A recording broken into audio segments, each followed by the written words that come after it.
This is 5 on your side at 6. Focused on you. More than 1,000 people have been killed in the war in Israel. At least 11 of them are Americans. The country now dealing with a hostage crisis. And tonight, the war is affecting people right here in St. Louis. The fighting between Israeli forces and Hamas continues to escalate. Thank you for joining us tonight. I'm Ann Allred. And I'm Mike Bush. We have team coverage tonight. Mark Maxwell has reaction from our congressional delegation. But first, Justina Cornell is covering concerns about the rise in hate crimes. Justina. Yeah, so the Anti-Defamation League says anti-Semitic incidents in the U.S. are rising rapidly. And here locally, we've learned about anti-Semitic vandalism that happened just over the weekend. Saw a shocking terror attack that is one of the largest that we've ever seen across the globe. A deadly attack miles away hits home. Most people in our Jewish community know somebody who is in Israel right now. There are dozens of families from St. Louis who have moved to Israel over the years. The war in Israel rattles the country, causing ripple effects beyond it. Whenever we see a rise in tensions and conflict in the Middle East, and particularly in Israel, we also see a rise in attacks locally, and particularly a rise in anti-Semitic attacks. Within the last 48 hours, St. Louis police say it took a report of anti-Semitic graffiti at Christie Park. A swastika was sprayed on the side of this truck. Anti-Semitism is extremely high. This, of course, will only increase the fear and the concerns that people have, and certainly there will be copycat crimes. And we're working to make sure that our St. Louis community is safe. That's the goal for organizations such as the Jewish Federation and Jewish Community Relations Council of St. Louis. Both are ready to respond. We have already started an emergency campaign. All of the dollars raised through this will go directly to the people on the ground, 100% to the people on the ground in Israel, to deal with things like rebuilding, short-term medical and trauma needs, and the long-term trauma needs that will be created by this situation. In a time of turmoil, local organizations want to provide some peace. We're also gathering together as a community on Wednesday evening to come in solidarity, to share support, and to really be with one another during this painful time. The Jewish Federation of St. Louis, along with other partners, is hosting a community gathering this Wednesday. I'm told it's a time to come together and support one another. Missouri resident Deborah Matthias was one of the Americans killed in Israel. She was shielding her 16-year-old son when Hamas militants killed her and her husband, Shlomi Matthias. And Missouri Senator Eric Schmidt's office says he's working with Morning Star Church in Dardenne Prairie to help get a group of 42 church members home. Other members of Missouri's congressional delegation are reacting to the violent outbreak. Our political editor, Mark Maxwell, has the latest. Mark? Mike, the horrific nature of the surprise attacks against civilians and the threats from Hamas to execute hostages has stirred passionate pledges from many U.S. elected officials, many of them vowing to further support Israel. But Congresswoman Cori Bush drew swift criticism from within her own party when she suggested the U.S. should stop funding the Israeli military and its occupation of disputed territory. As fires burn, sirens sound, and rockets fly in Israel, flags wave at half-staff in Washington, D.C. Urge any and every member of Congress, including our local representative, to support Israel. In the halls on Capitol Hill, renewed debate about U.S. aid to one of our nation's closest allies.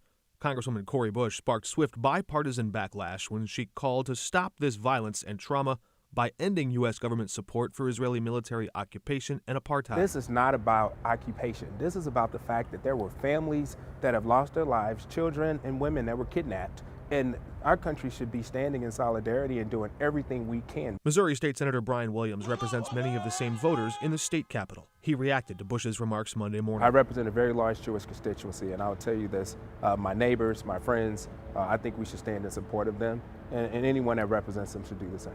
Citing the death toll, the Anti-Defamation League called the timing of the Congresswoman's remarks tone-deaf, heartless, and beyond reason. Republican Congresswoman Ann Wagner said, "I find her statement reprehensible and offensive. Israel has the absolute right to defend itself, and we stand with them unequivocally as they protect their nation against this unprovoked act of war." Bush's comment made reference to Israel's occupation of Palestinian territories in Gaza and the West Bank, saying violations of human rights do not justify more violations of human rights, and a military response will only exacerbate the suffering of Palestinians and Israelis alike. We offered Congresswoman Bush's office an interview to try and clarify her position, whether she wants to cut funding outright or condition it on Israeli's government's behavior. 2 years ago, a poll of American Jews found 58% would support restricting American aid so Israel cannot spend that money expanding settlements in the West Bank. Just to look at the numbers, Congress did send another $3.8 billion in American aid to Israel this year, much of that money going back to American defense contractors to buy weapons. And we will continue to follow the war in Israel. You can find updates on KSDK.com and on the 5 on Your Side app. Tonight, a hospital is launching an investigation in the death of a 72-year-old man. He was found dead on his neighbor's porch just hours after an ambulance took him to a hospital. Jermaine Lacey contacted 5 on Your Side just a few weeks ago, saying he wanted to know why Christian Hospital would send his uncle, Anthony Miller, home in the middle of the night while he was struggling to breathe. He says the hospital's administration sent a letter to his home in Ferguson stating the hospital has launched an investigation. It was dated the day after our story aired, showing surveillance footage of Lacey's neighbors finding his uncle's body. I'm not trying to sue anybody. I just want to get answers from the hospital of why they released somebody that age and that sickness out in the streets like that, you know, because the man was frail. The letter also stated Lacey should get a follow-up letter outlining the findings of the investigation by October 27th. A spokeswoman for the hospital tells us it cannot comment due to patient confidentiality laws. Tonight, Florissant city leaders will decide if hundreds of new homes will be built in Coke Park. Leaders say they don't have enough new homes to support the growing economy. 5 on Your Side's Diamond Palmer is in Florissant. And Diamond, how do neighbors feel about this? Good evening, Ann and Mike. Residents tell me they are divided about this issue. Residents that are for and against this, but city leaders say this would mean more green space and more homes for the developing population here in the city. And tonight, city leaders will mark the final vote at the council meeting. It's an issue that has residents divided. I like that park as it is. I'd like to see the park stay as it is right now. I think it's more than enough space for homes and for people to still have a park for their own personal enjoyment. Monday, Florissant City Council members will cast final votes on a measure to turn nearly 30 acres of Coke Park into a new subdivision.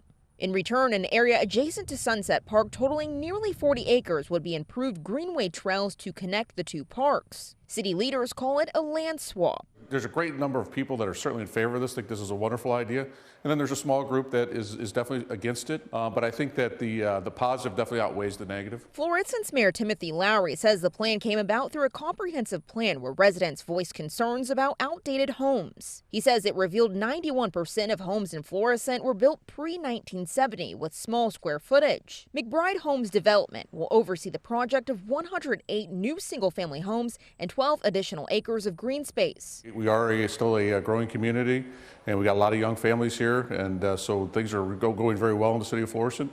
And we want to keep our residents here. We don't want to see them going anywhere else. Mayor Lowry says nobody uses the 30-acre area in Coke Park. Resident Tom Stretch disagrees. Well, I come to this park to hit golf balls. I enjoy the openness of the area and ball fields and soccer fields and everything. While resident Terrence Marshall sees it as economic growth. I think constantly building more and more is just growing the community more, bringing more people together, making it a bigger area for more people to come into. Now, the homes that city leaders want to build here in Coke Park will range from $250,000 to $500,000, and the square footage on those new homes will be 1,200 to 2,500. The meeting will be at 7 p.m. at the Florissant City Hall. Reporting here in Florissant, Diamond Palmer, 5 on Your Side. GM brings a new offer to the table for striking UAW members. We have terms of the proposal. And it's Indigenous Peoples Day, how the Missouri Botanical Garden is helping celebrate their culture and history. Feeling more like fall and looking like it with some of the trees changing, but a lot of us have still not seen our first frost when we typically should see it and when we're going to see temps back in the 80s.